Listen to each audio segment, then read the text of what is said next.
Allahumma ya rafi'ad darajat, Allahumma ya rafi'ad darajat. Allah Bahlul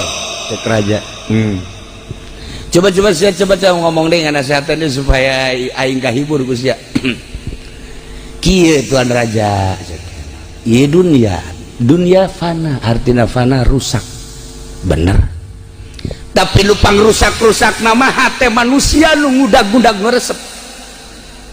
Leuwih rusak di batan dunia. Dunia fana, hancur, rusak, intikal. Poe ieu di leungeun urang, isuk bade leungeun batur, isuk pagi teh leungeun nu sejen, rusak akhirna. Nu paling rusak hate jelema nu resep kana dunia. Bener oge sia Bahlul ngomong. Ih. Manyalah si edan bisa kos kitu. Ya kaedanan kula seperti eta. Aya deui akhirat nu bako. Akhirat anu langgeng. Tapi hate jelema anu resep ke akhirat leuwih bako batan sorga, batan akhirat. Sorga yani akhirat bako tetap langgeng hartina walaupun didamel ku Gusti Allah makhluk eta teh tetapi jang nyadiakeun ahli-ahli Allah. Nah hate jelema anu resep ka sorga leuwih bako, leuwih hebat, leuwih agreng, leuwih istimewa batan sorgana. Karti ku aing Bahlul. Aing kitu mah cek nya ndeukeureuan we jadi raja. Aing nurutan siapa edanan tuan raja ulah sabarangan. Lamun nurutan kula edan beneran sih. Sieun raja. Pikir bae jeung inget-inget bae ku tuan raja. Dunia fana rusak, paling fana jeung paling rusak hate nu ngudag-ngudag dunia. Akhirat sorga bako yane tetap tetapi hati jelema nu ngudag akhirat nu ngudag sorga etalah leuwih agung jeung leuwih tetap. Pikir ku tuan raja tenar bahasa Bahlul sanagara Baghdad saat eta Masya Allah ternyata diabadikeun diunggal kitab-kitab thariqah, diunggal kitab-kitab tasawuf bahasa Bahlul bener bae. Jadilah kuari urang bisa ngaca dunia teh rusak, nu leuwih rusak hate jelema tidak terkecuali apa pejabat, apa petani, apa pedagang, apa kiai nu ngudag-ngudag dunia leuwih rusak batan dunia. Ngudag dunia keagungan, kemuliaan, jabatan, materi leuwih rusak. Kejadianan aja jelema hayang jadi gubernur, apapun yang terjadi leuwih rusak. Hayang jadi presiden, apapun yang terjadi leuwih rusak. Hayang jadi RT bae kuari mah acak-acakan leuwih rusak. Tetapi lamun jelema resep ke sorga, sorga teh bako, sorga teh tetep hate anu resep kada sorga. Caki Bahlul leuwih agung, leuwih mulia, leuwih istimewa batan sorgana. Geus teh hayangeun di dunia mah ihi edanan sote jero hatena hayang akhirat, jero hatena hayang sorga. Lamun urang geus hatena hayang ka sorga pasti mendekat ka Gusti Allah. Mimiti jadi alim naik berarti ka belah ditu nama tina alim teh ka dituna teh jadi salih, tina salih naik ka belah dituna jadi wali. Lamun geus jadi wali Allah bakal mere karomah cak Ki Bahlul. Bahlul sia ulah sok ngomong bae coba tembongkeun karomah sia. Sia bangunna ieu lain jelema edan sia. Ih, tanyakeun ka batur edan. Ngan aing mah lain edan dunia, edan Allah. Nu kadeuleuna naon ku aing ngan Allah bae. Ngan sia mah moal karti. Coba Bahlul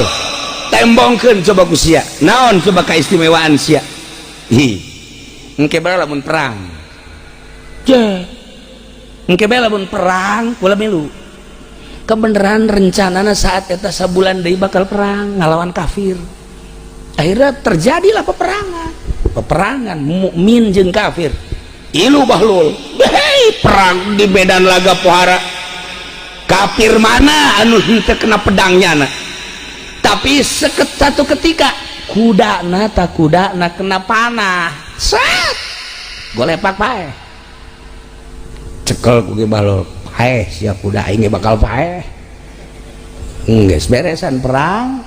Sedangkan di medan laga kaimah jauh,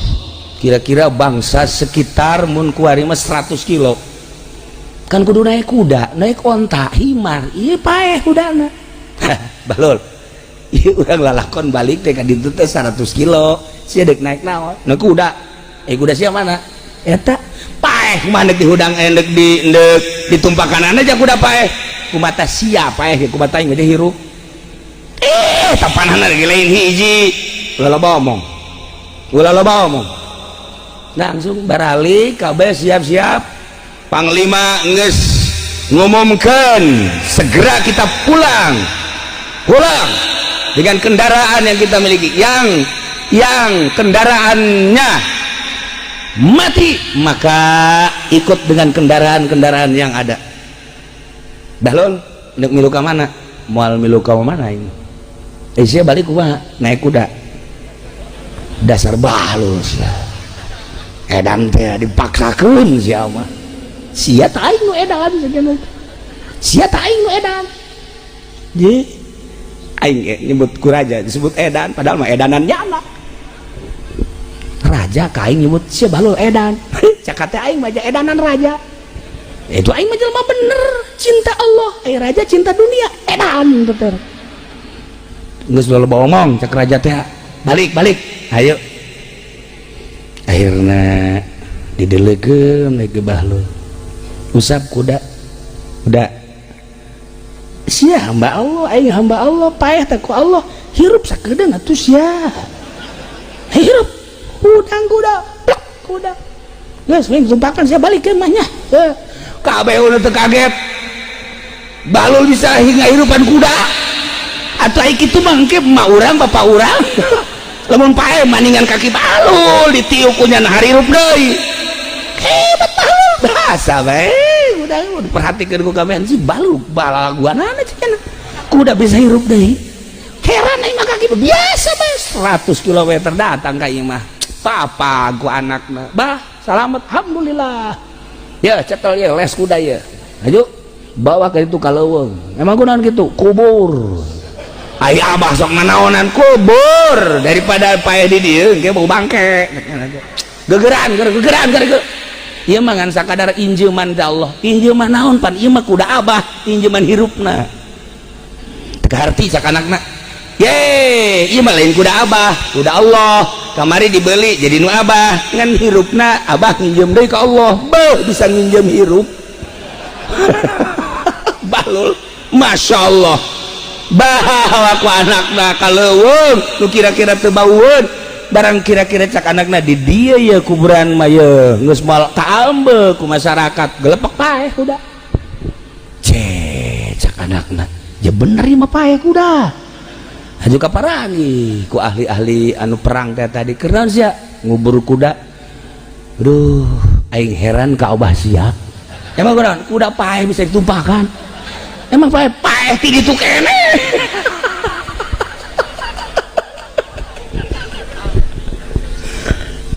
kudaon eta cek bahlul pansia hayang neuleuh kemonesan tah ahli Allah mah ahli Allah seperti eta aing lamun lain nganasehatan ka sia nganasehatan ka raja moal aing geus kitu kan kulantaran aing geus kaadong titah nganasehatan raja tah engke di akhirat hayang naon di dunia bae di dunia geus kitu di dunia bae geus hayang naon bae bisa komo di akhirat tuh ulah ki bahlul teh mah di Baghdad beuh zaman beladeun Tuan Abdul Qadir ai eta nu kukula sok didongengkeun di pangajian Mama Syatibi jeung Mama Nahrawi jeung Mama Syujai masantren tuh ka Cilimus teh Mama Sobari disebut teh ya eta teh Ciwedus Cilimus teh murid Mama Khalil berangkatkan di dia tiluan teh 3 sekawan Mama Syatibi Mama Nahrawi Mama Syujai berangkat lempang pan baheula mah tengah-tengah leuweung ka ditu jauh peting kira-kira jam 11 aya warung leutik mah hiji didinya mampir korenganan mampir didinya pamajikan nu boga warung pae maot keur ceurik we cik ieu kunaon Pak pamajikan ninggal cek atuh ninggal moal diceurikan nya mal hirup deui lain kitu ceukna teh atuh teh cerik-cerik acan mah beusi jore bae kabejana ya macem-macem geus ieu mah santri kan cek tukang warung cemuhun anak mah aya deui saya kada wudu urang maca yasin kan ya tiluan we mama Syatibi Gentur mama Nahrawi Kresek mama Sujai Tasikmalaya langsung maca yasin beres maca yasin dan tilu balik lalagaan weh ieu lamun ditepakeuna sok hirup para sok hirup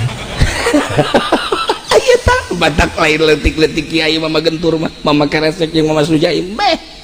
ditepak naonna tebak ieu coba aku sia tepak ditepakan ku mama Syatibi plek plek plek jeung bun-bunana plek 3 kali hudang atuh si aki-aki je bisa hudang deui atuh hirup deui cenah ieu biasa we kitu hudang deui je tapi kumaha cek mama Kresek tapi lamun ditepakeun sok paeh deui coba 1 kali 2 kali 3 kali gua lepak deh tuh pake lalagaan Mas santren kene geus jara di wali nu mantap teureun-eureun nu zara ka Gentur teureun-eureun nu zara ka mama Kresek teureun-eureun nu zara lamun lain incuna jara di Muhammadiyah mah disertop harita ku incuna mama Sujai mah kula zarah kadinya dipertanyakeun harita tahun 81 tahun 82 teu meunang kitab bapana teh diasup-asupkeun ka kolong ditindihan jara di Muhammadiyah ka karak ayeuna we tah kula zarah deui tahun kitu 98 zarah deui kadinya ti Banjar geus diterima salah sahiji incuna nunggus masantren ngalang buana nyieun pasantren ahli sunnah wal jamaah dongengnya alhamdulillah can ayeuna kukula di perangan Muhammadiyah zarah boingeun makamna geus bagus mama Sujai lain letik-letik jelema anak nama jarah di Muhammadiyah atuh sah ai kitu mah mamana luhung anakna boga yayasan can sabaraha tah mah can sabaraha batur mah jadi Muhammadiyah jadi Wahabi jadi Persib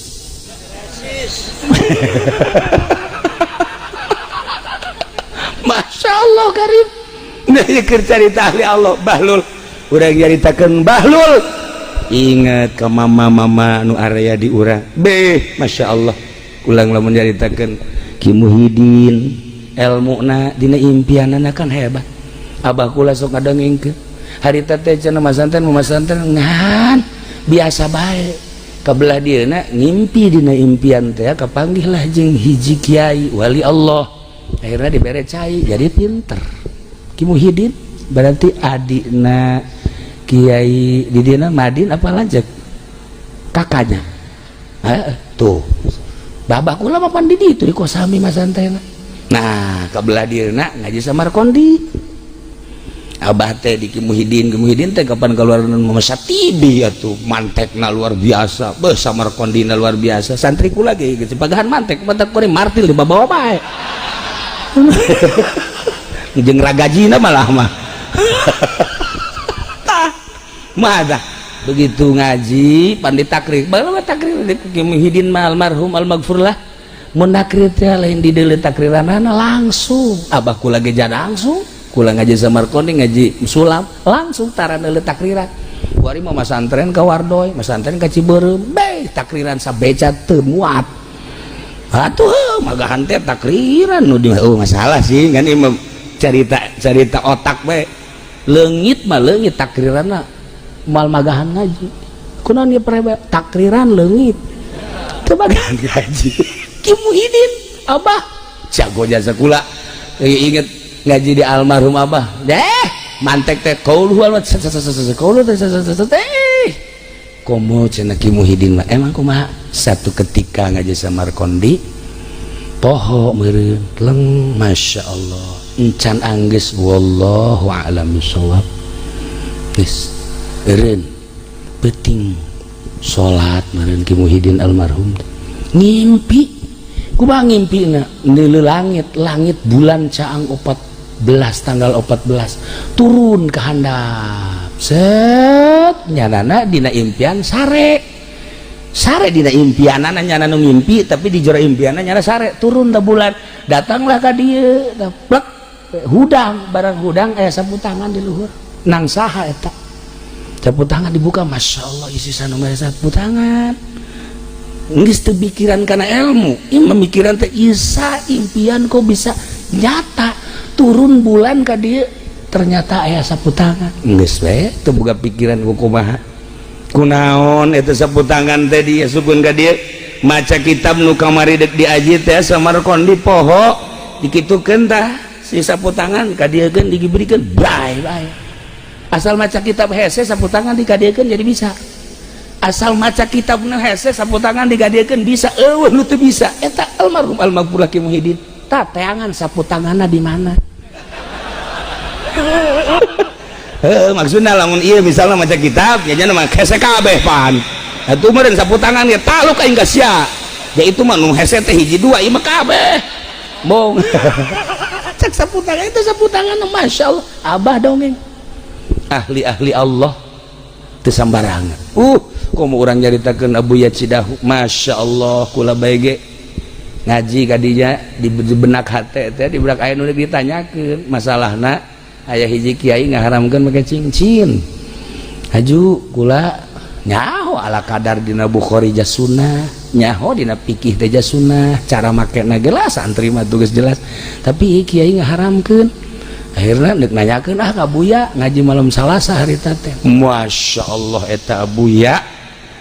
Abuya ngaji malam Salasa eta ieu cinggir datang ka dieu make cincin kabeh di dia ka dia make cincin meureun suku mun kadeuleu mah dicincinan kunyana nyurah kikieuan bae nyurah kakula deui teu bisa kai ieu guru Buya kai dah nyurahkeun teh pan Buya mah kitu nu dibaca mah ieu surah mah lain kan Buya mah kitu geus kajawab geus berarti henteu teu haram ayo ka jempol-jempol make cincin eta ahli Allah mah geus katebakeun gimana cerita lain keur agul cerita katebak nebak ku kula Buya kula lamun berangkat kan di dia teh jam 11 kadang jam 10 daripada ngalamun sok maca Yasin keur katalar keneh kuring teu maca Waqiah bagi kolot jadi bagi poho lamnya kunil teu kasalah si ieu tabarok gitu lah osok-os gitu tah kunaon tah barang datang ka di surah ku Buya bener di mobil maceknya daripada ngadengekeun lagu daripada ngobrol teu paruh atuh mending maca Yasin tabarok Waqiah jata mah aing berarti kan nyahoeun mantap kula sok nebak ka si eta lain deui budak hayang kawin bener bae atuh naon malancrit pan ieu na mancrit teu mancrit parfum ge lain sembarangan set berarti ieu bar balek dodolog ieu makan lokal tah ieu keur carita ahli Allah Bahlul mah eedanan ahli Allah teh kuari Masya Allah karim ngangsong-ngangsongkeun diri lain goreng emang hese tipikal tipe wali Allah Subhanahu wa taala malam ieu urang di dieu ngahaolan ahli Allah nu dicaritakeun ahli Allah ku urang abeh naon urang kasinaran ku ahli Allah Subhanahu wa taala dongeng politik capek dongeng ekonomi teu kebedag ku urang dongeng budaya moal aya anggeusna tapi dongeng wali Allah seputar ahli Allah nyelecep kana hate siga nu edan padahal teu siga nu salah padahal teu omonganana sakecap nyata omonganana tara diatur ahli Allah mah tapi jadi kenyataan terus sepanjang masa aya bae sepanjang aya waliullah moal wakah kiamat teu kudu dicaritakeun ku kula ucapan-ucapan kangjeng geus arapal urang kitulah para jamaah kaum muslimin wal muslimat rahimakumullah Bahlul can anggeus ya Bahlul loba keneh Masya Allah ieu kadang-kadang nurutan Bahlul si Bahlul mah pandahar bae ngana mah dahar bangun aya jelema dahar bae nah ieu geus sarua ngana mah aya jelema dahar bae atuh Bahlul beneran ieu mah ya para jamaah kaum muslimin wal muslimat rahimakumullah Bahlul dipanggil deui ku raja titah nganasehatan ditanya bahlul aya teh si loba jelema waktu maneh keluar tah ti guha henteu siga jelema aju salat bae eta naon maksudna cek bahlul cinta Allah tilu rupa hiji cinta Allah cinta datang ka kaedanan geus di mana bae iraha bae pasti ibadah nu nyana resep deuk salat bae deuk puasa bae deuk maca Quran bae deuk zikir bae urusan nyana moal aya waktuna sebab teu kakurung ku bulan keberang jeung peuting ku waktu itulah cinta Allah datang ka kaedanan majnun lillah. Nomor kedua ku anfusakum wa ahlikum naro sieun ka neraka mantak ibadah teh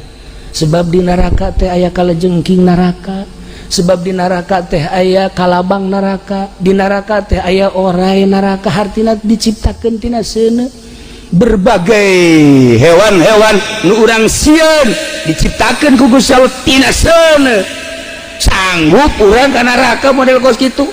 kakaraku kala dunia ge kakaraku kala jengking dunia kakaraku kalabang dunia urang geus sieun komo engke diciptakeun tina seuneu ku anfusakum wa ahlikum nar aya jelema ibadah ka Gusti Allah sieun ka neraka. Nomor kaduana ibadah ka Allah resep kana surga. Assalamun alaikum bima sabartum fa ni'ma uqbadar cek kibahlul kasalametan keur aranjeun kabeh. Assalamun alaikum bima sabartum ku sabar di alam dunia dibere gering sabar jati Allah dibere sehat sabar jati Allah hartina pakai ibadah bae ka Gusti Allah sabar tina maksiat ditinggalkeun sabar dina taat terus bae bima sabartum fa ni'ma uqbadar surga pang bagus bertilu rupa bae sakitu hirup mata cinta ka Allah teh. Nomor kahiji cinta ka Allah majnun lillah eta mah geus hese caritakeunana. Nomor kadua cinta ka Allah teh sieun kana narakana. Nomor katilu ibadah ka Allah cinta ka Allah resep kana sorgana pilih ku Tuan Raja deuk nomor hiji deuk nomor dua deuk nomor tilu akur. Nah nu mantap kiai-kiai peuting hararudak eta teh naon mungkin resep ka sorga mungkin sieun ka neraka urang milih nu mana urang lamun nyaritakeun seputar ahli thariqah Ki Abdul Karim Kiai Asnawi jeung sajabana eta mah jelema geus lain sambarangan ja Ki Abdul Karim pan bisa hiber ti Mekah ka dieu ieu ge kadang-kadang hiber pernah nyana hiber nurutan si Asnawi set anu ngajepret ragam mantak lamun dia udah dibuka pitak loba deh dia urutkeun tah eta bagus teu caritakeun mantak Maulana Hasanuddin di ziarahan atuh panahin sabarangan jelema itu Syekh Syarif Hidayatullah wali sanga eta mah anu majnun lillah dongeng nangis maraklum ieu bae tingkatan kadua urang mah cinta ka Allah ibadah ka Allah sieun ka neraka eta ge geus termasuk. Ketilu orang ibadah ke Allah cinta ke Allah resep ke sorga. Nah mudah-mudahan orang kabehan nu kumpul di kahibur ku dongeng-dongeng ahli-ahli Allah ku dongeng wali-wali Allah supaya orang bisa mawas diri introspeksi urang jaritakeun bahlul bae muhasabahna encan didongengkeun jang seru loba pisan dina kitab-kitab thariqah caritaan bahlul. Nah ieu mah ala kadar sakijang mengenang ahli-ahli Allah malam ieu ulah disangka Kiai Yusuf Kiai Madin jeung kiai-kiai terumpak sinang haladir sebenarnya haladir nu nyaho nu hadir da atuh ahli Allah jaki bahlul ge pernah ngajakan babaturanna ka kuburannya nama ngobrol pan jeung ahli kubur lain zarah urang mah zarah ila hadratin nabi ila ruhi urang mah kitu bahlul mah lain kumaha kabarna baik-baik saja udah ngobrol jeung ahli kubur teh ngobrol kumaha kabarna si anu kumaha kabarna si anu nyahueun masyaallah Karim ahli Allah Madaki Hairun abah kula putra abah kula putra naon kira-kira mikir wae pintu Ki Hairun mah liwat bae ka hiji lembur eureun aya ahli teluh di dieu kajian kumaha ge kaambeul teangan kunyana siap buka ilmu teluh henteu aku sia piceun ilmu teluh sia ih henteu can kumaha sumpah ulah make sumpah-sumpah sia dilaknat ku Gusti Allah ya Allah kiai manya kula kudu susumpahan ka dieu sia ka dieu sadia cekel leungeunna kala luar getih ti unggal pori-pori ngaku sia kita kiai kaambe tuh si ge iya mun liwat kalembur bangun aya jahe deui wah kaambe wah iya makan SMS tadi geus aya di goblok sieun mah masyaallah ieu mah ahli jurig berarti kan lah ieu urang lamun nyaritakeun ahli Allah tergugah hati urang beuh komo nyaritakeun Baghdad Tuan Syekh Abdul Qadir bisa ngahudangkeun bisa ngahirupkeun hayam teh ya ulah-ulah ki Bahlul ulah ki urang Tuan Syekh Abdul Qadir nu sejen pararisa ulah lamun nyaritakeun aya babna saha wali nu bisa ngahudang-hudang ngahirup-hirup nu pararaeh boh manuk boh hayam boh kuda boh wah eta kitabna pohara begitu dibacaan Masya Allah karim ieulah tipikal ahli-ahli Allah subhanahu wa ta'ala kumaha sih hayang jadi kos kitu beteung dijaga ulah sok ngadahar duit ti polisi sakitu bae emang kunaon gitu lamun urang ngadahar duit ti polisi engkena urang teh di jero beteungna aya nu maen priwit dan lain-lain sebagainya lah geus arapal ieu sakadar hati-hati bae komo di akhir zaman capek teu kudu wiridan sabenerna ngajagaan tina eta bae ge insyaallah urang boga ilmu hayang manfaat teu kudu wirid nanaon teu kudu ngajagaan kadaharan ulah ngadahar duit nu kos kara itu insyaallah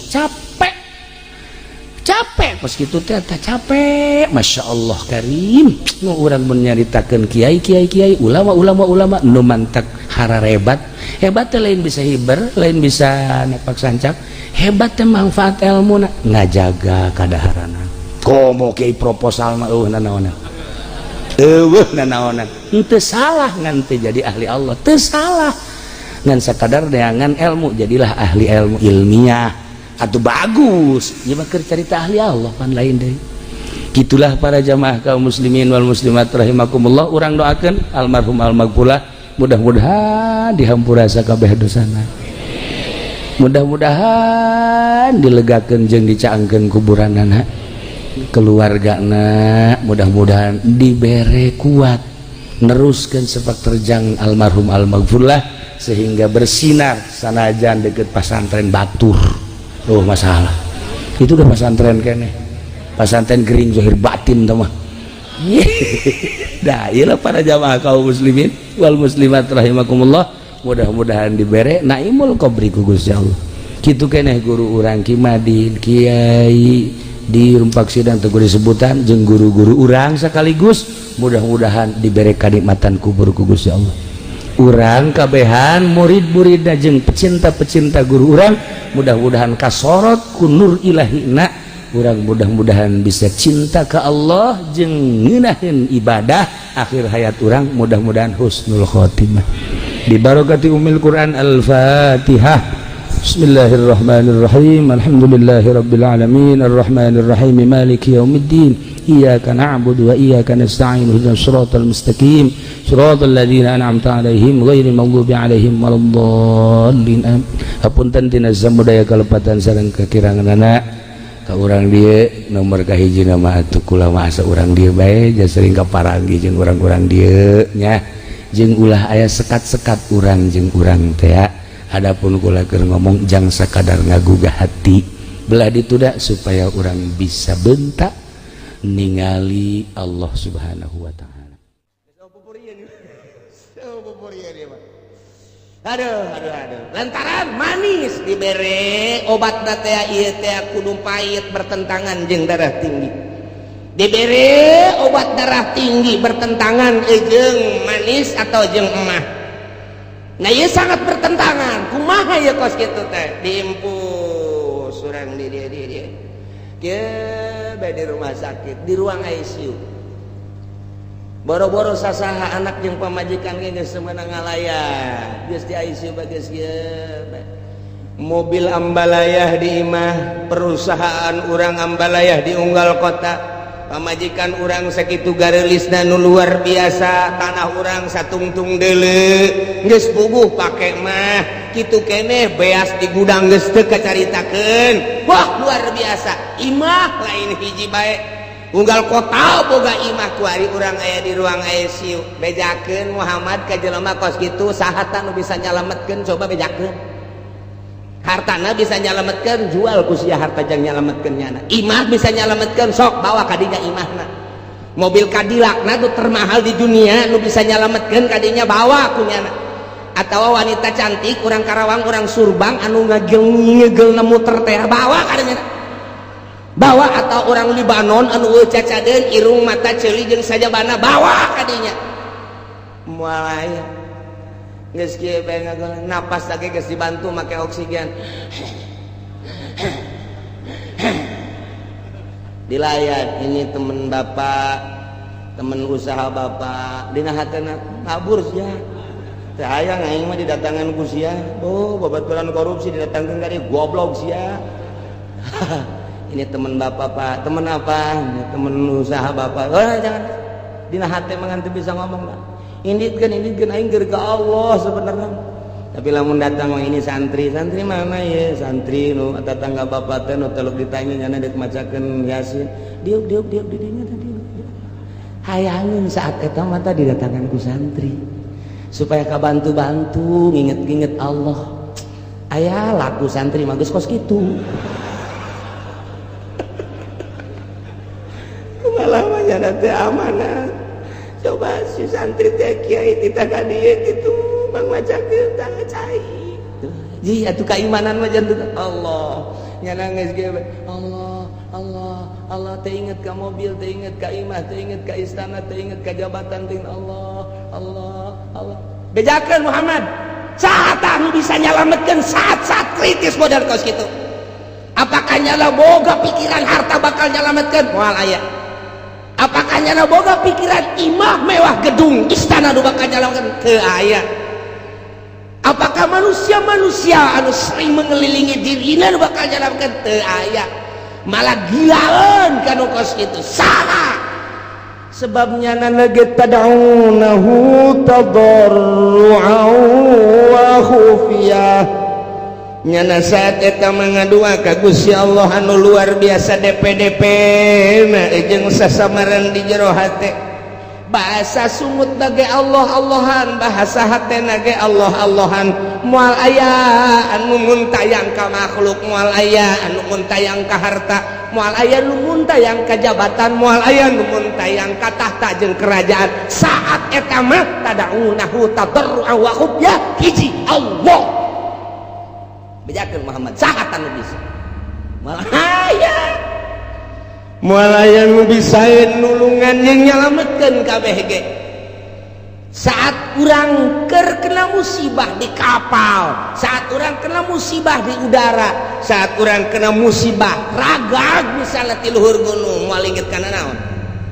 urang naik gunung mendaki gunung ke tebing tek di luhur kemudian ragag ka handap moal inget kana naon Allah modar sia saat bisa nyalametkeun saat eta dadung tinggal dadung jelema tinggal jelema moal aya nu bisa nyalametkeun tah urang teh dititah teh saat-saat keur teu kakenaan musibah saat-saat keur teu kakenaan ku syadaid geri misalnya kudu nol seperti eta nu mantak waliullah teh bisa nganolkeun seperti jelema-jelema nu kekenaan ku dahsyatna panyakit nol nyana pikiran anak tak urang teh supaya nol teh sanajan urang kadelena bergelimang dunia sanajan urang kakenaan teh kitu keur sehat tapi hate urang nol tah cara eta lah ahli toriko mere ka manusia guru mursyid supaya di jero hate teh ulah aya harta supaya di jero hate teh ulah aya makhluk supaya di jero hate ulah aya nafsu dinolkeun sakumaha urang keur kakenaan musibah sangat kritis tah waliullah mah bisa dimimitian ku hudang peuting kemudian zikir ka Gusti Allah sapoe sapeting dua peting sebulan setahun mulai dengan cara tersendiri tertentu meunang ngabimbing guru mursyid mulai cuek lalaunan ka makhluk mulai ke dunia terus ke belah dina biasa-biasa bae dinolkeun padahal awakna sehat padahal teu kakenaan ku dahsyatna musibah tapi di dirina geus nol seakan-akan kos kakenaan musibah. Nah etalah waliullah teh kos kitu padahal sehat awakna hatena eueuh deui nu bisa nulungan iwal ti Gusti Allah aing mah mun tayang ka Gusti Allah ngaaplikasikeun iyyaka na'budu wa iyyaka nasta'in ka Gusti hungkul abdi ibadah jeung ka Gusti hungkul abdi nyuhun pitulung eueuh ka sasaha sugan ka makhluk henteu sugan ka dunia henteu sugan ka jabatan henteu sugan ka jin henteu sugan ka jurig neoneo henteu sugan ka batu combong teh henteu sugan ka batu anti tembak sapira batu pake nyanyi mahal bak hiji Allah tadarru awaku ya tah kos kitu tawali perbandingkeun gue bisakeun urang mah aya bisa geus ngagoleh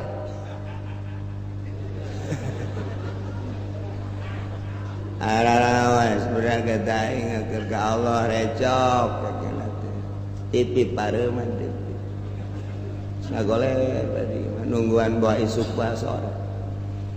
tipi ya we pindahkeun mudah-mudahan abah zikir we ka Gusti Allah puyeng abah mah asa-asana deuk ka Allah padahal mah TV loba mobil moga segala rupa awaskeun pamajikanna lagi datang ka dieu lah itu perlu amat mah geus lain itu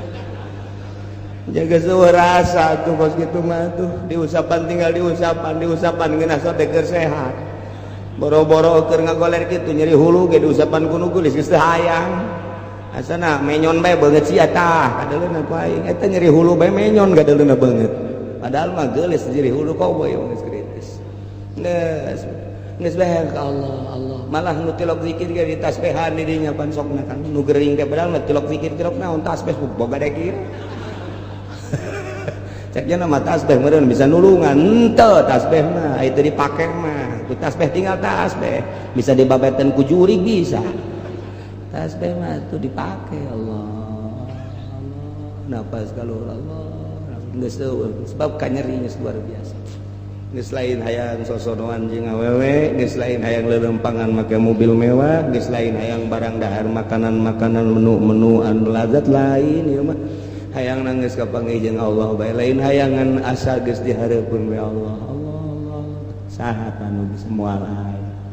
badak urang kuari ngaji teh tah supaya urang bisa pasrah kadanan kuari bisa pasrah matu engke-engke saat urang kritis ji ja urang ge bakal modar sarua bae je emang parangsana kumaha meureun sakjana mah masih kena SMS-an kana tolol teu budak mun bisa mah kuari mun teu bisa engke saat urang ngagoleh Muhammad bejakeun saat anu bisa nyalametkeun moal bisa kulantaran atuh anakna ieu tanggap terus diobatan rada bray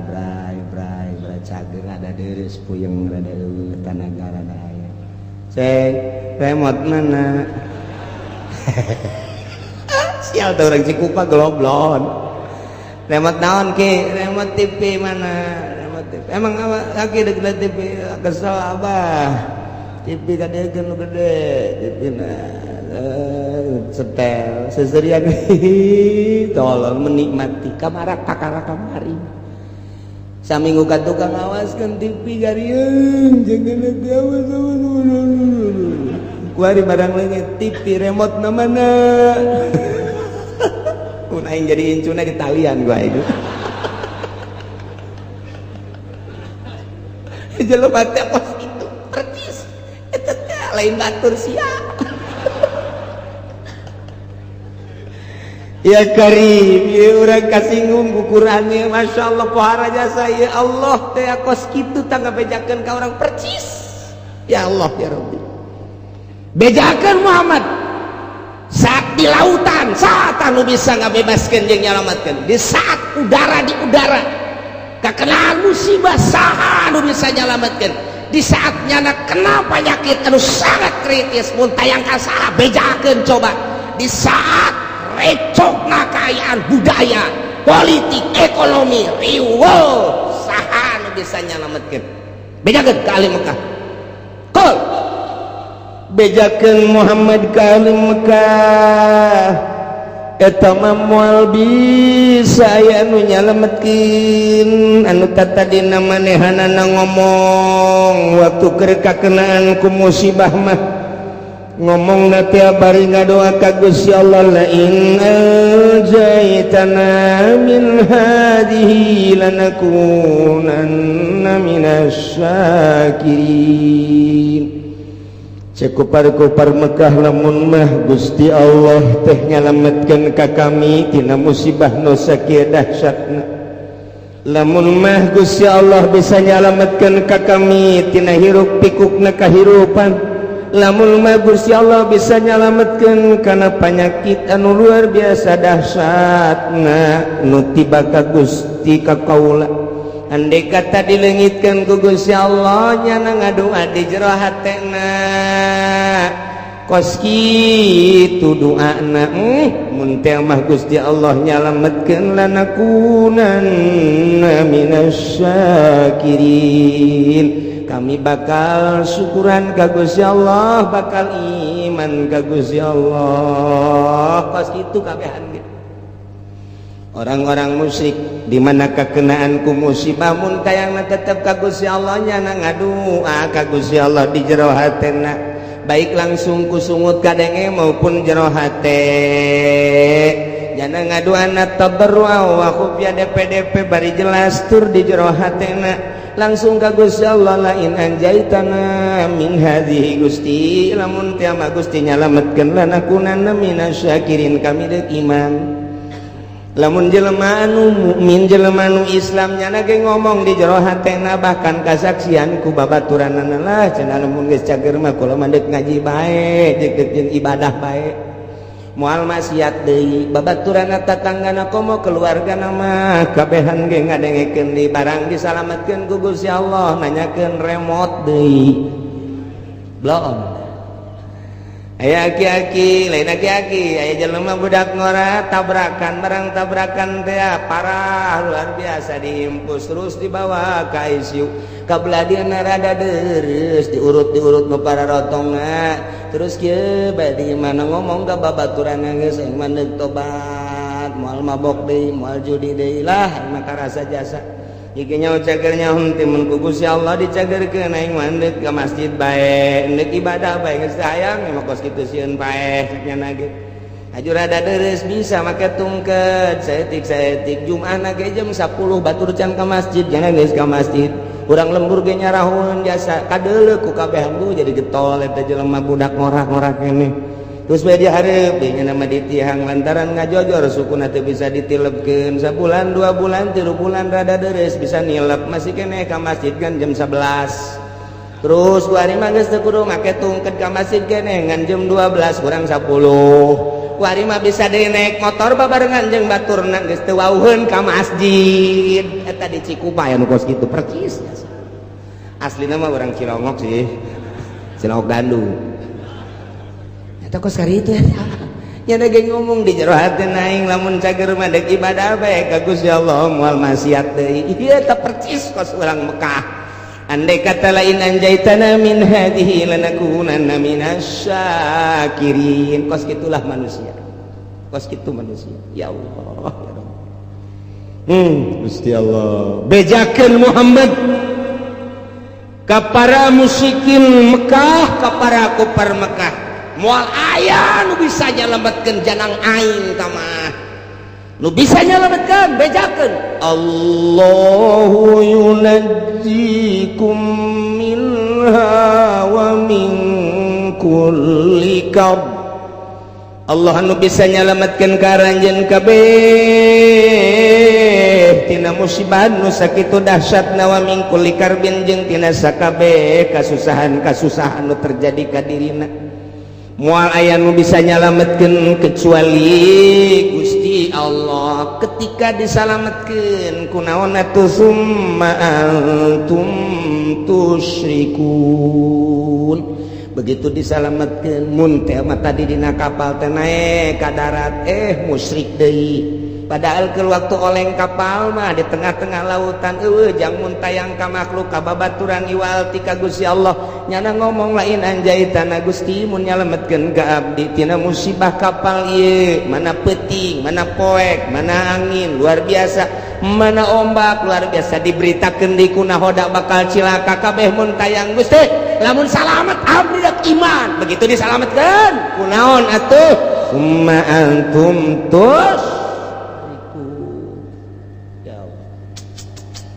iyalah kabehan ge kos karana ditu tah eta keur carita anu musik nu iman kitu keneh jero kapal teh kos kitu bae Gusti abdi mandek ibadah bae ka Gusti lamun teh mah ku Gusti disalametkeun geus moal maksiat lantaran payah geus asa dihareupeun mata bae koyak-koyakan kapal teh geus luar biasa geus dipake kaingat hiji bae Allah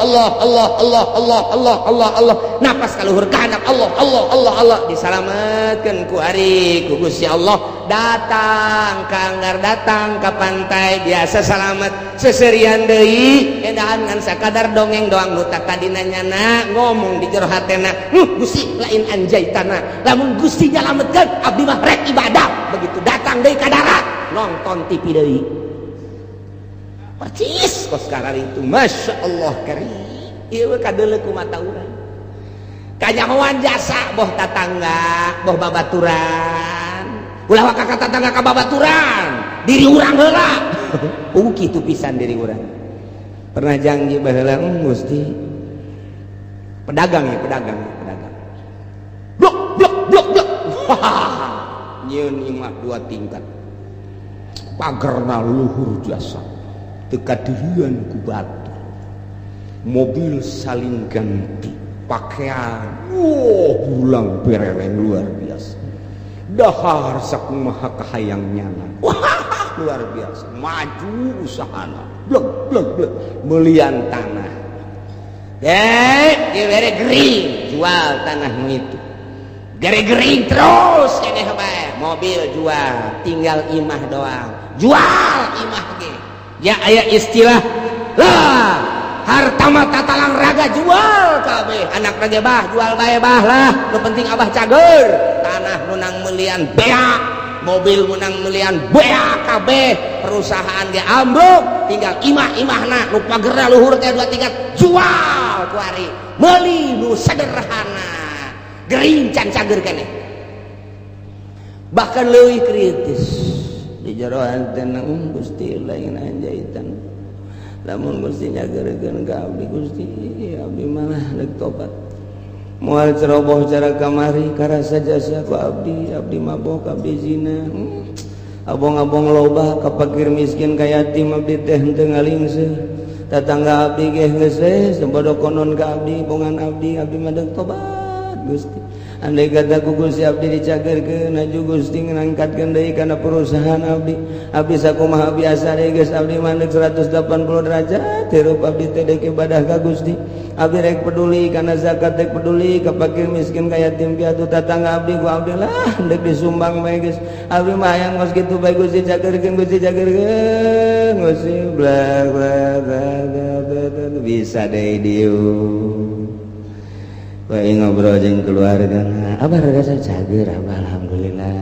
geura doakeun bae ku kabehan abah niku sadeu geus cager malah kan abah mah eunana mah deuk ngitung-ngitung zakat fakir miskin segala rupa lah deuk moal cara baheula heuh bah atuh didoakeun ku kabehan ayo geus ku ari geus rada sehat-sehat mulai engkeut-engkeut dagang deui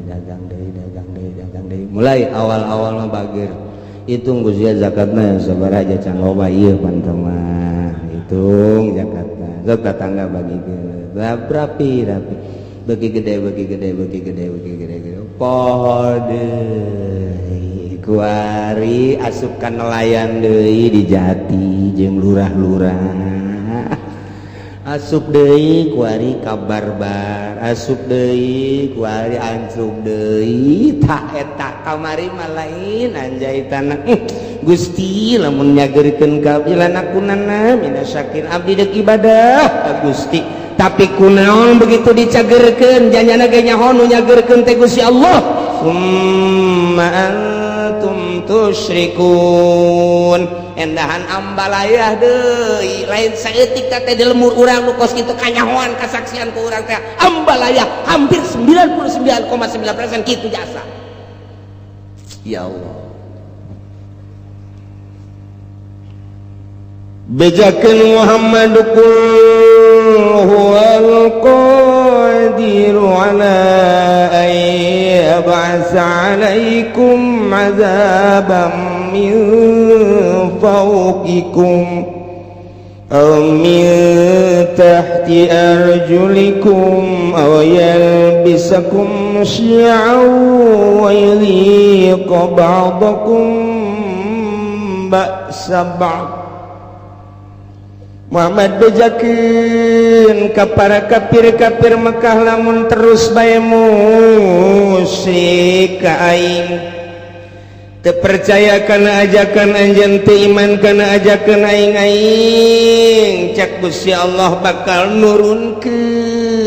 siksa 4 perkara supaya katembong ku balerea kakawasaan aing, ka maha dahsyatan aing, ka maha sagala-galaan aing. Lantarannya mempermainkan ka aing kamari ngadoa ka aing ku ari musyrik ka aing, kamari minta ka aing ku ari minta ka jabatan, kamari DPDP ka aing ku ari DPDP ka manusia, ka makhluk, ka batu, ka kayu. Kan eta teh mempermainkan aing, bejakeun Muhammad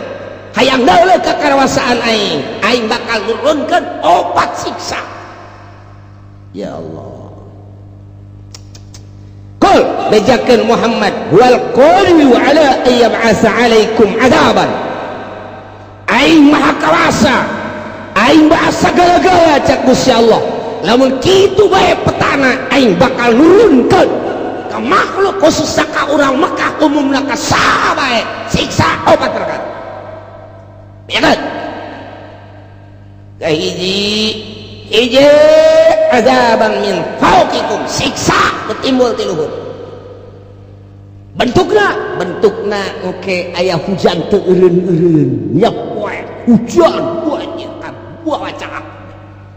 Siksa wae. Atawa hujan batu cara ashabul fil. Wah, di batuan, atau hujan es buah deh datang ke buah karusak. Atau poe tereureun kilat si jeleger ditambah deui ku geladeg si jeleger datang ka teu daya teu upaya siksa ti aing. Min fawqikum aw min arjulikum, atawa kahandap dihandap timbulna ieu. Dihandap timbulna mimiti ku aing teh dioyag-oyag lini bae. Lini doang aing mah. Sok geura hayang nyaho, bongan teu iman ka aing, bongan teu nurut ka aing, teu iman ka ajakan anjeun Muhammad. Tah ieu ku aing dioyag-oyag. Tah, saeutik doang dibere ku aing 6,5 hek.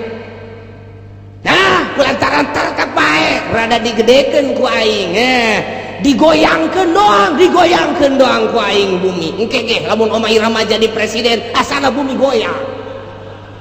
Goyang kita jeung kumaha ge. Ai. Arang acak-acakan budak isi nagara deuk dikumahakeun. Tapi ceuk ulama lamun Omah Irama jadi presiden bakalna pertama santai. Nginahin ke. Beres santai lari pagi engke ka jeung rumah. Masyaallah mantap luar biasa. Iya kari. Aduh kan ujung-ujungnya kiamat.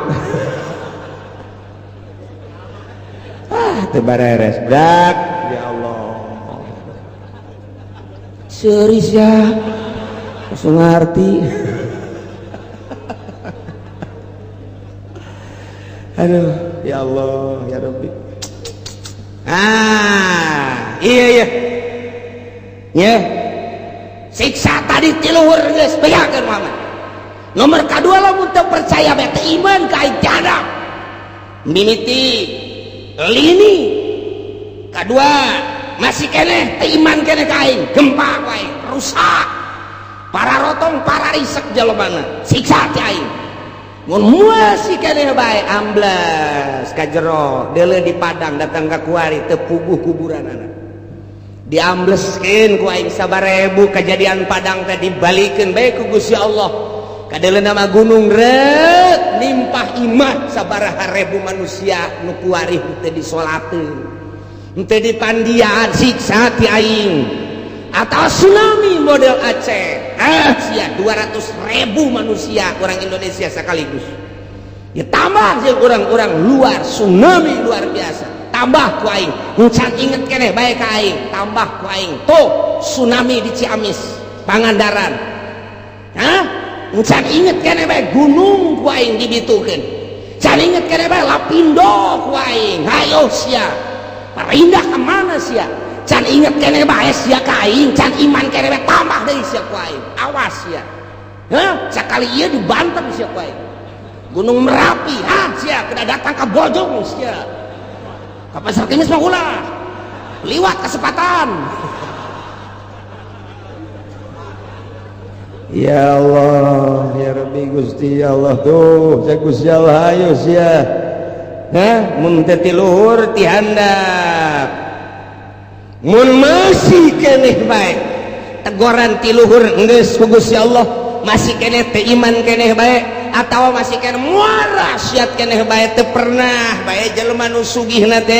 ngazakat teu pernah mentolerir ka jelema fakir miskin kaya yatim piatu geus ditegor ku Gusti Allah ti luhur geus ditegor ti anak masih keneh bae ditambah deui sia ku aing kumaha au yalbisakum syi'a aing nyampur adukeun kana berbagai golong-golongan anu berbeda-beda kahayangna nu bakal ngajadikeun bibit daripada permusuhan mimiti nyeun organisasi ye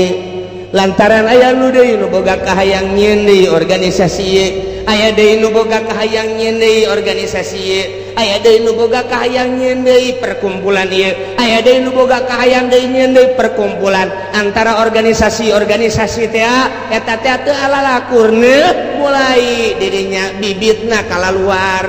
haju bae silih omong haju bae silih tengkas mulai tidinya teh silih gele tak teu eureun atawa parpo padahal mah jang ngabangun bangsa jeung nagara tapi kulantaran beda-beda kahayangna ieu hayang di satu sisi hayang ngaberesan negara di satu sisi deui mah hayang nyokot danana doang lantaran gede ti negara kabeneran dibuka demokrasi teh teu meunang dicegah-cegah mulai ya parpol urang ge mampu daknya kurang keneh nyieun deui geus teu kahitung ku ari urang lembur mah bingungeun loba-lobana beda misi jeung visina ambalaya zaman baheula urang inget aya Golkar aya P3 aya PDI ribut kiai jeung kiai silih omongkeun ribut politisi jeung politisi silih gele nu korban ge luar biasa loba jasa satu sisi kiai memperjuangkeun negara melalui P3 jara rasaan didinya teh aya misi keislaman atuh dakwah panggung teh luar biasa satu sisi pamarentahna asa tinggalin ku kiai eta teh di Golkar nyeun huru hara aya tembak masal derejeg ilah syiah so eta di dalam negara kuari luar biasa loba anak koskaran itu timbul organisasi-organisasi di mimitian timbul organisasi teh Muhammadiyah naik deui ka NU beda visi jeung misina lantaran itu mah Wahabi ieu mah ahli sunnah naik deui timbul deui aya Islam Jamaah diorganisasikeun deui aya Islam LDI diorganisasikeun aya NI diorganisasikeun deui aya HTI diorganisasikeun deui aya Islam Jaulah diorganisasikeun deui aya Islam aliran kepercayaan diorganisasikeun deui aya Islam Thariqah diorganisasikeun berbagai Islam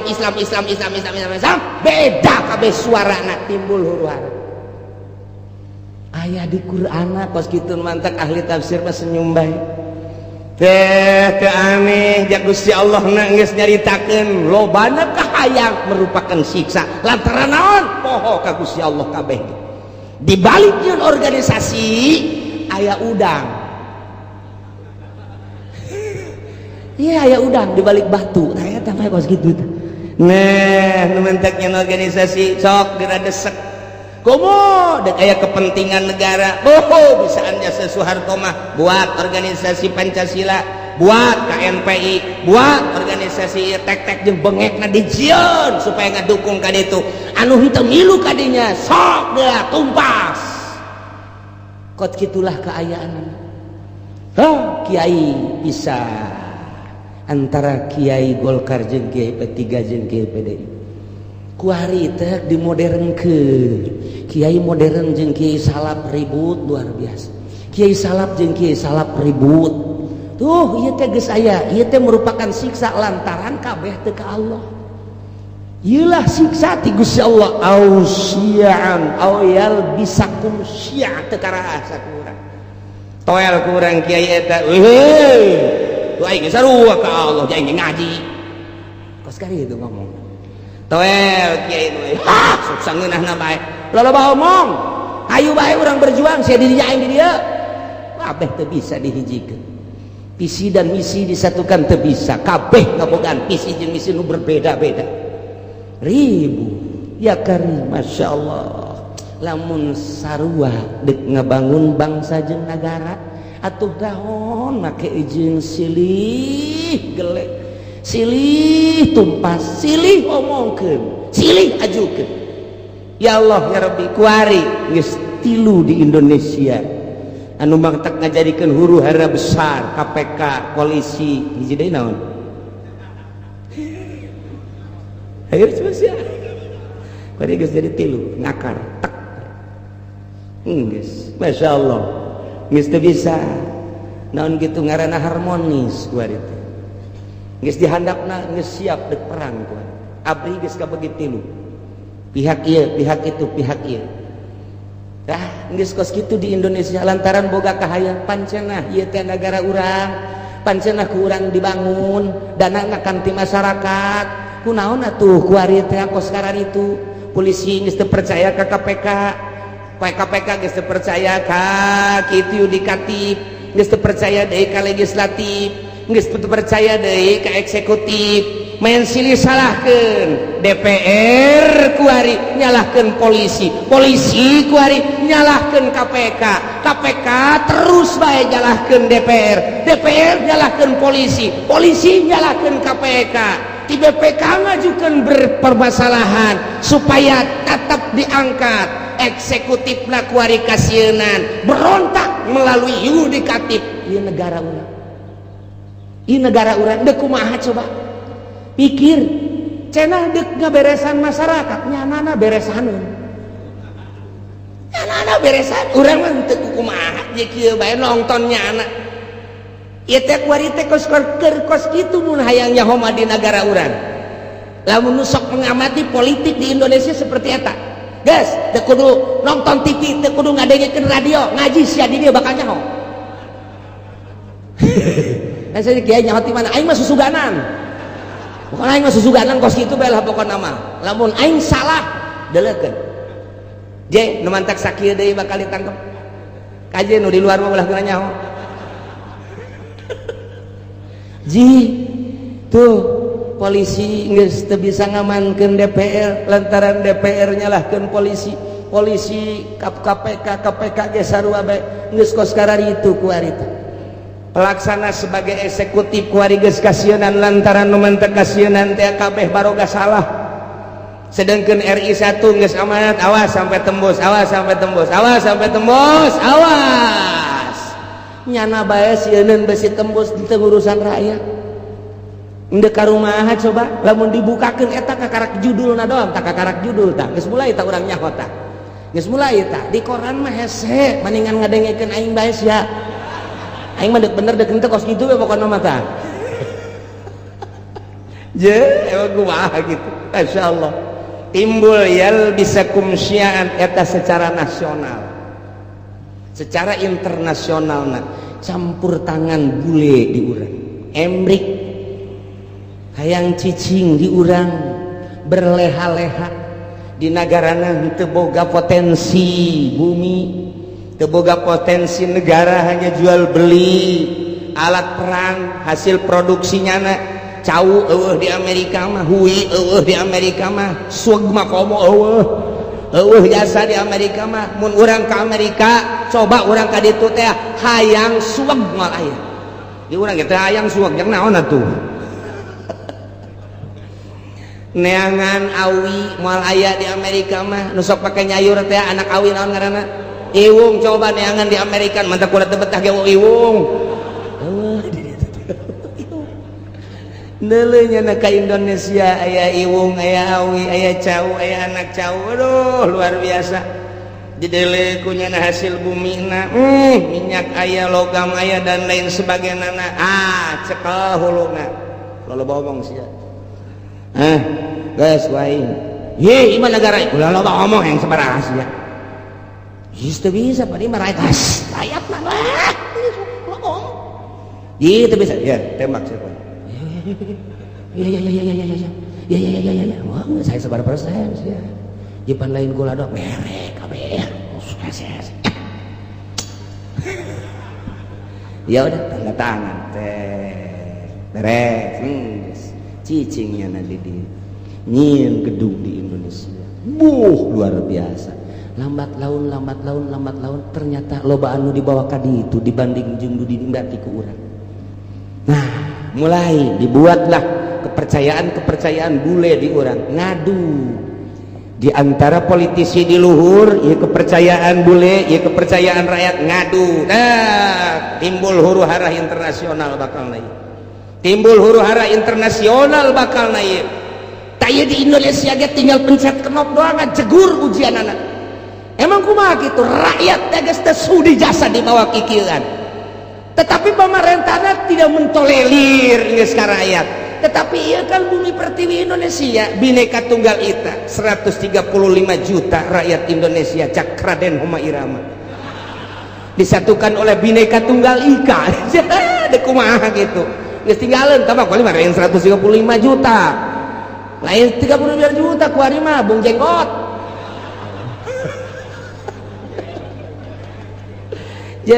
Nah iya huru-hara internasional geus mendekati di Indonesia. Terjadilah di luar Indonesia dulu Irak akibat yalbisakum syi'a wa yudhiqa ba'dakum ba'sa ba'd dibere nyicipan ku Gusti Allah siksa sebagian bangsa jeung sebagian deui. Hah kuari mah serang kital peperangan ieu geus dibejakeun ku Gusti Allah tak ieu ayatna. Ulah kaget lantaran nu hiji nyembah ka Gusti Allah Irak Baghdad, nu hiji nyembahna ka patung. Beda potensi nu aya di Irak loba luar biasa lobana. Amerika teu bogaeun di dinya teh. Tah di dieu teh panas Amerika serang geus. Dikibarkeun bendera salib perang luar biasa.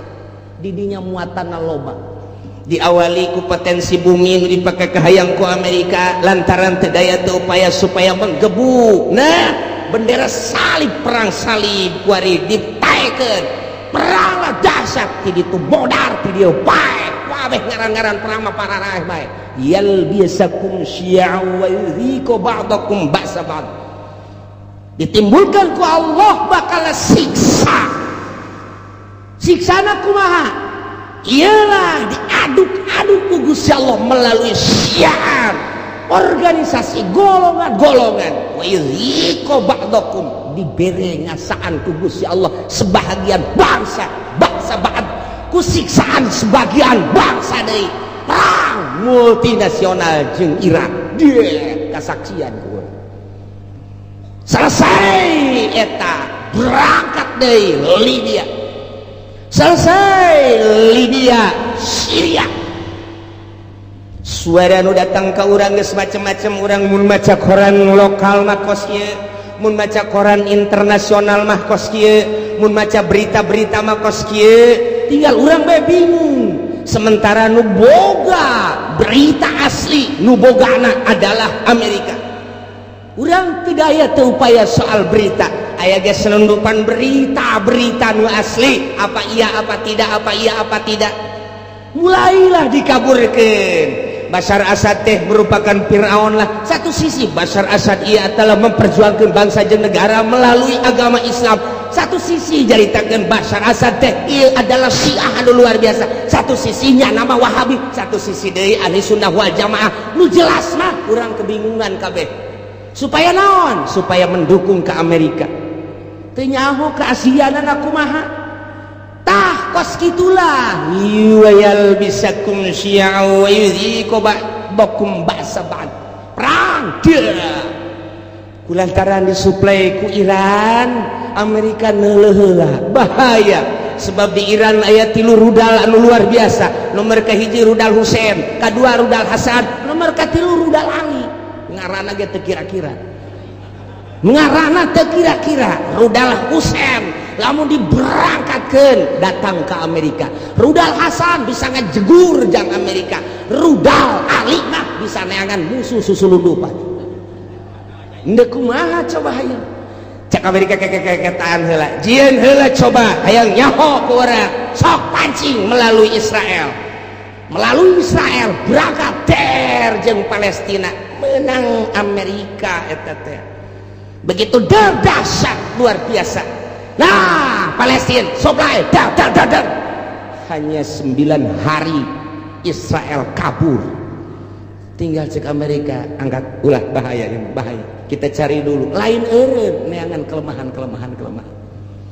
Kos gitulah ieu keur carita yal bisakum syi'a wa yudhiqu ba'dakum ba'sa ba'd. Disiksa ku Gusti Allah ku diluhurkeun geus. Dihandap gengges melalui tsunami siksaan kurang kumaha dahsyatna. Sabaraha juta manusia anu disiksa ku Gusti Allah titah iman ka Gusti Allah, tapi tetep bae teu iman dibere ku Gusti Allah. Awas cek Gusti Allah. Dua deui, hiji perbedaan golongan. Nomor kedua titah ngarasaan antara golongan, antara negara, antara bangsa, ribut peperangan modar-modar. Kaharti apa puyeng nyenet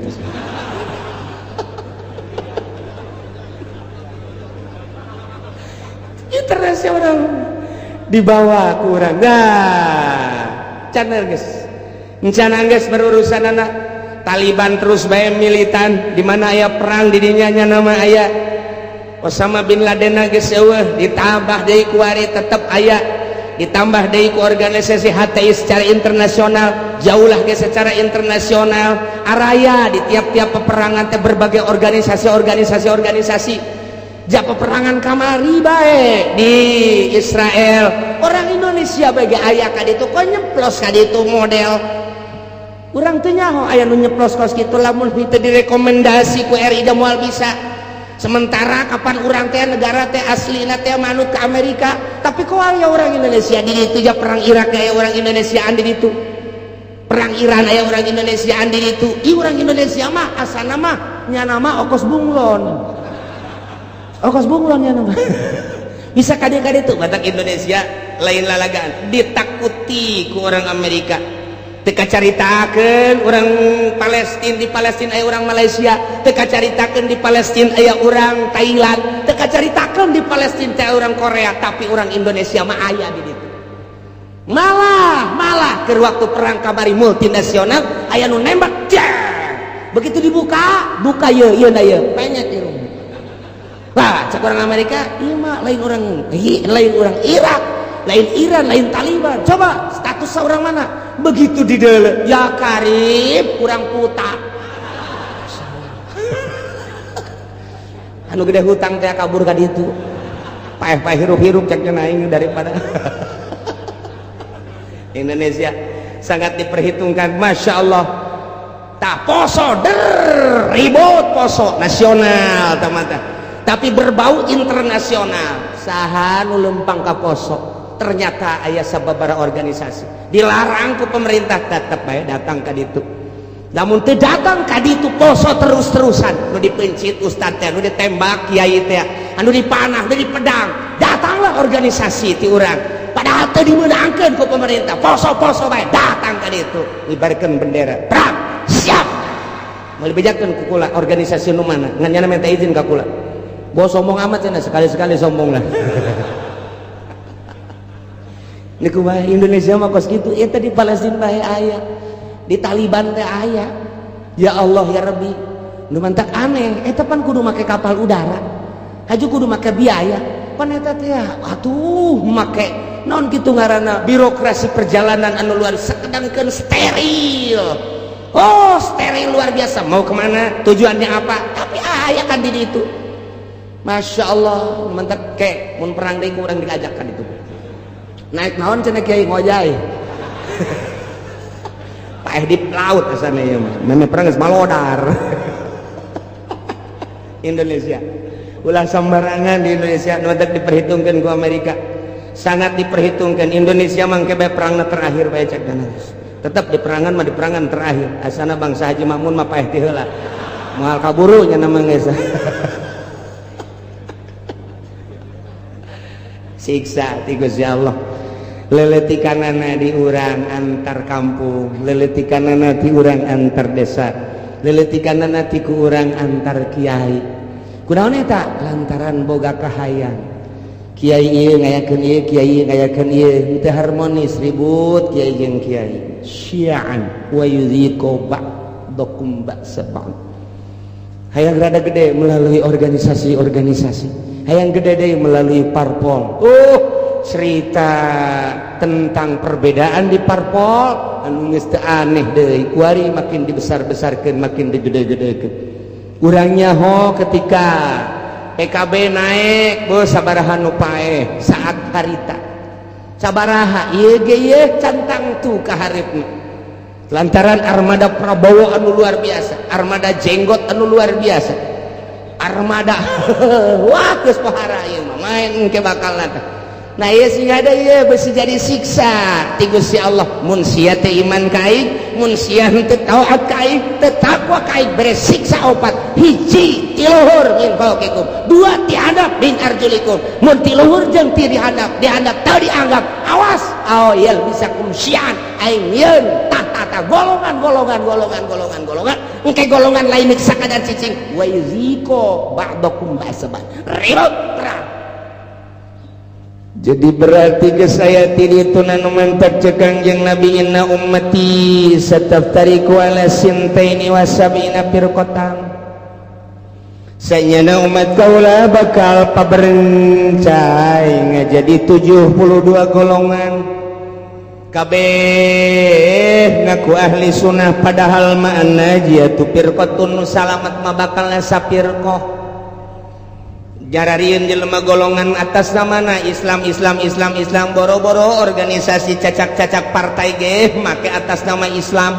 baheula P3 make atas nama Islam kemudian PKB make atas nama Islam PNU make atas nama Islam padahal mah di Indonesia mah kapan teu meunang nyeun partai Islam lantaran KBG huluna adalah demokrasi teu meunang berbau sara tapi kelantaran nipu ke masyarakat make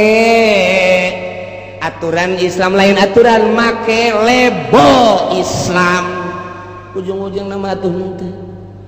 lah eueuh nanaonan ribut Golkar jeung P3 ribut P3 jeung PKB ribut KB jeung PNU ribut jeung PD ribut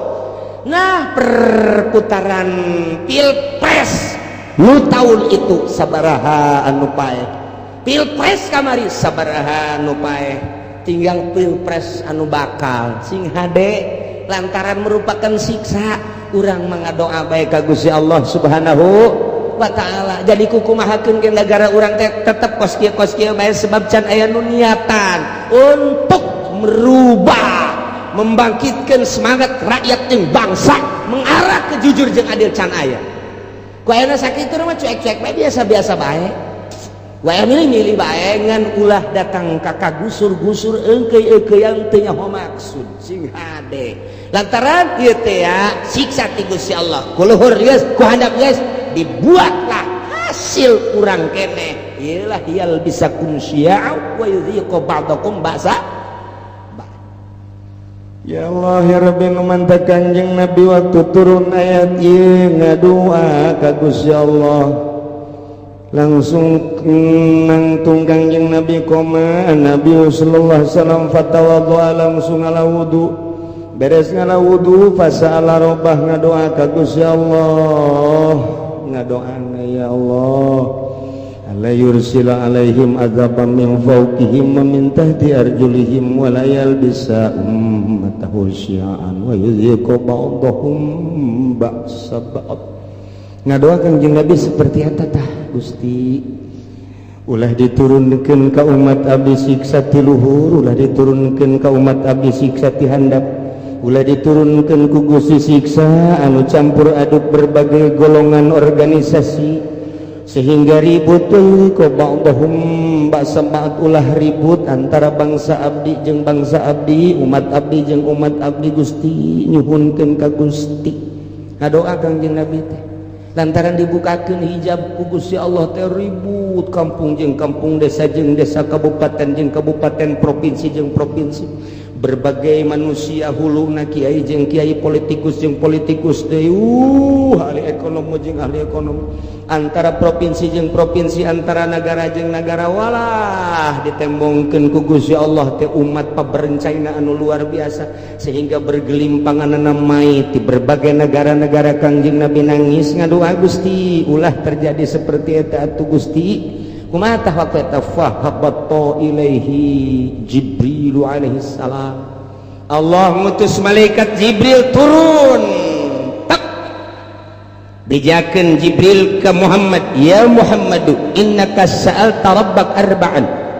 anjeun teh ngadoa ka Gusti Allah nyuhunkeun supaya disalametkeun tina 4 rupa tadi, siksa ti luhur, siksa ti handap, siksa golongan-golongan jeung siksa peperangan-peperangan antar bangsa.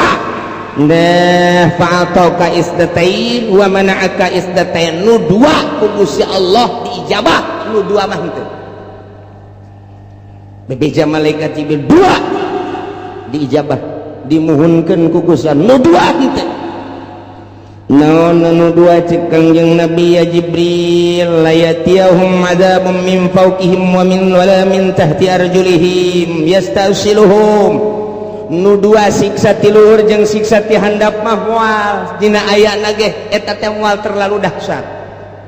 Siksa ti luhur paling aba-aba doang, siksa ti handap paling aba-aba doang, sekali-sekali digempakeun eta mah hanya sebagian kecil cek malaikat Jibril, disunamikeun hanya sebagian kecil. Moal terus-terusan Gusti Allah nyiksa seperti eta mah moal nu dua diijabah. Nah cek Kangjeng Nabi lantaran nu dua eta mah fa innahuma adzaban likulli ummatin istajma'at ala takdzibi tanabiha wa raddi kitabi rabbiha. Lantaran nu dua eta mah patalina jeung kaimanan ka pangeran jeung kaimanan ka kitab pangeran. Geus urusanana di pangeran teh. Lantaran nya teh iman bae atau maksiat bae, teu percaya kana Al-Qur'anul Karim atau ngerobah status hukum Al-Qur'anul Karim. Allah dibereng ke ti luhur jeung ti handap ala kadar doang Muhammad tama moal dahasap jasa moal nu dua mah tetep diijabah sanajan aya ala kadar. Anu dua deui nah lamun nu dua deui mah Muhammad eta mah ceuk Gusti Allah ditahan tamah walakinnahum yalbisuna syi'an wa yudhiqu ba'dahum ba'sa ba'd. Nu dua ieu mah hiji bakal timbul golongan-golongan eta mah teu diijabah ku Gusti Allah. Nomor kedua bakal ribut antara umat, antara agama, antara bangsa, eta mah moal diijabah teu diijabah tetep tama bakal terus bae eta mah. Bahkan wa yuhiqu ba'dahum ba'sa ba'd, bakal ngarasakeun peperangan antar negara jeung negara. Geus aya ti dituna nu mantak ahli tafsir mah ketika perang Irak Amerika teh aneh, ketika perang Libya teh aneh, perang deui Palestina teh aneh, lantaran geus aya dina Al-Qur'ana awyal bisakum syi'an wa yuhiqu ba'dakum ba'sa. Masyaallah ya manu dua mah teh Kanjeng Nabi naros Jibril nah nu dua ieu kok teu diijabah, padahal mah poharaja saya mah merupakan siksaan. Wa hazani azabani li ahli al-iqrar bil kutub wa tasdiq bil anbiya, lantaran nyana percaya ka kitab, percaya ka nabi, ngan nyana teu make kitab jeung teu make nabi. Lantaran nyana percaya kana Al-Qur'anul Karim dimusabaqahkeun mulai tingkat RT datang ke tingkat nasional, datang ke tingkat internasional. Quran dimusabakohkeun antar negara, Pakistan, India, Mesir, Irak, Iran, Arab. Oh, timbullah juara satu dipakai itu. Kahiji. Nomor kedua, percaya bahwa Nabi akhir zaman adalah Kangjeng Nabi Muhammad. Di berbagai negara diakui bahwa Muhammad adalah Nabi akhir zaman. La nabiya ba'da dari Nabi sabada Kangjeng Nabi, tapi teu pernah diikuti ajaran-ajaran Kangjeng Nabi. Bahkan dikatukangkeun nyana teh make ajaran manusia, ajaran jelema ku nafsuna bae. Nah, ieu mah bakalna peperangan mal eureun-eureun. Iyalah geus dinyatakeun dina Al-Qur'anul Karim, urang kuari ngarasakeun percis jasa. Mulai antar sekolah lantaran teu ka Allah, guruna teu ka Allah, muridna teu ka Allah, ribut ka genting kumaha. Antara lembaga ribut lantaran teu ka Allah, antara yayasan ribut lantaran teu ka Allah, antara organisasi ribut lantaran lain neangan ridho Allah, hanya semata-mata neangan pitayeun doang. Antara parpol ribut lantaran henteu lillahi ta'ala, henteu aya misi ikhlas, kabeh ge semata-mata hanya jang dirina doang.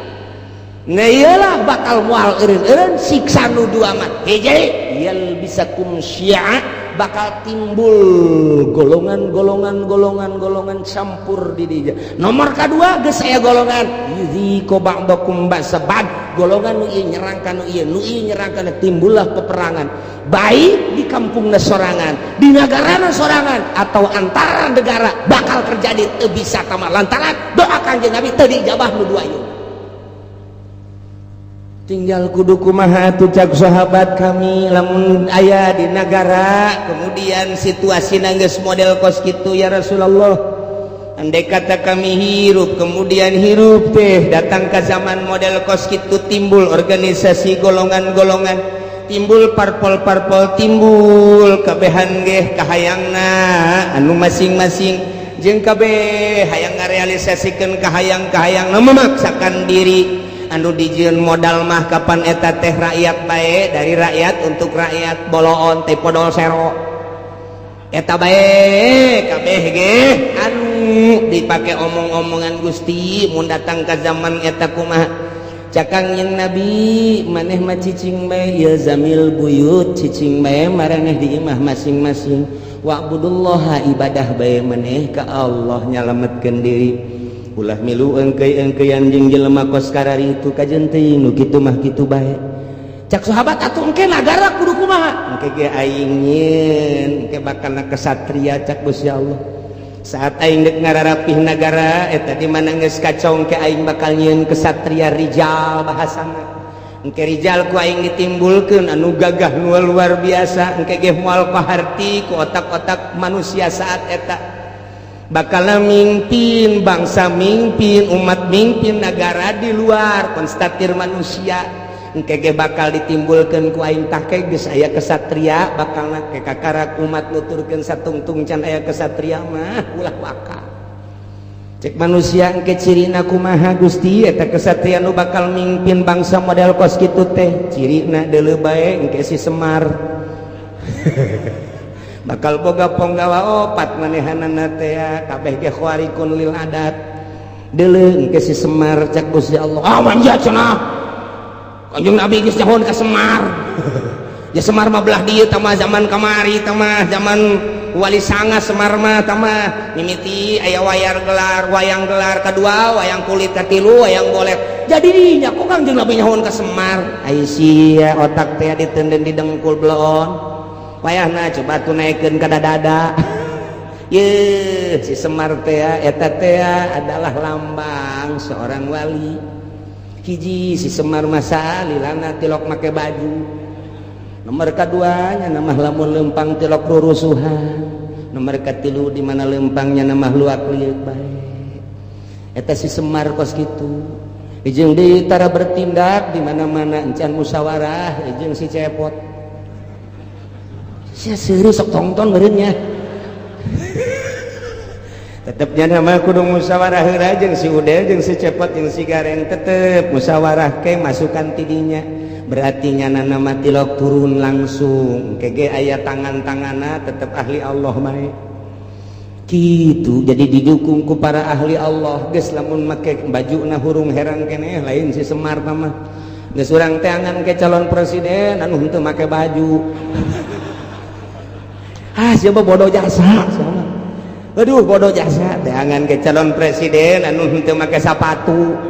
teh angan coba anu make sempak doang mantap jasa ieu mah atuh geus bae ku urang duetkeun Oma Irama jeung Rita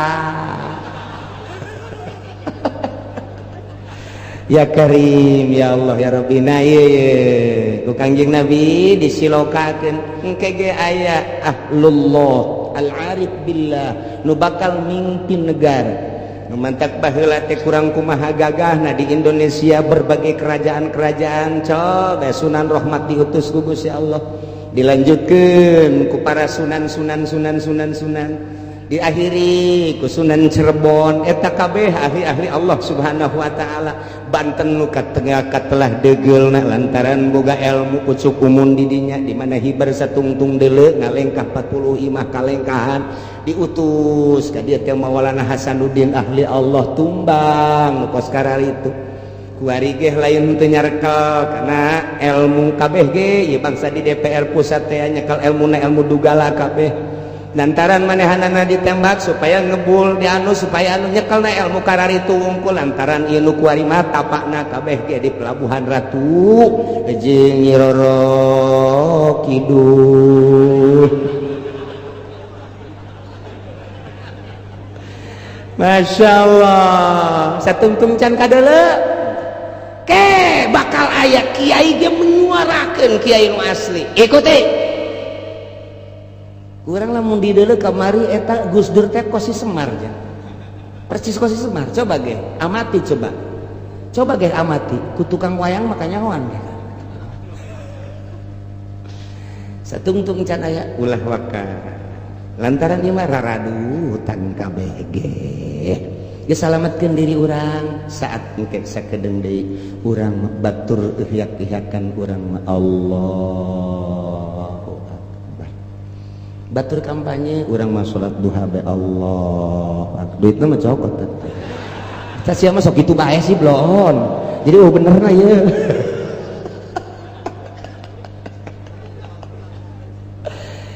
tah jadi urang kuari alhamdulillah sanajan bari jeung saminggu sakalinya ho urang informasi akurat ti Gusti Allah Subhanahu wa ta'ala khususna dakwah ka umat di Mekah baheula umumna kuari ka urang balerea ternyata ketika ditegor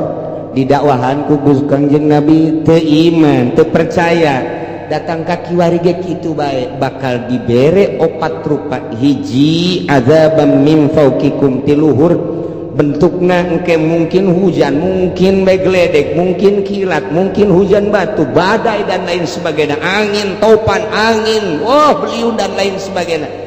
atau tiana mancer cai gempa erosi dan lapindo kabeh jadi embak nah iya ditegur ku kitu masih kene maksiat bae ka Gusti Allah bakalna ditimbulkeun yal bisakum syan nah nu jelas mah nu dua mah ku Gusti Allah diminimalkeun diijabah doa Kangjeng Nabi tapi nu dua mah teu diijabah kuari ku urang kasaksian kuari dardir durna kasaksian jasa kuari ieu lah keur memeujeuna ayat ieu pas jasa kabeneran jasa urang hirup pas di zaman model pas nu dicaritakeun ku Gusti Allah melalui Kangjeng Nabi urang Kangjeng Nabi Muhammad sallallahu alaihi wasallam numantat unzur kaifa nusarriful ayati la'allahum yafqahun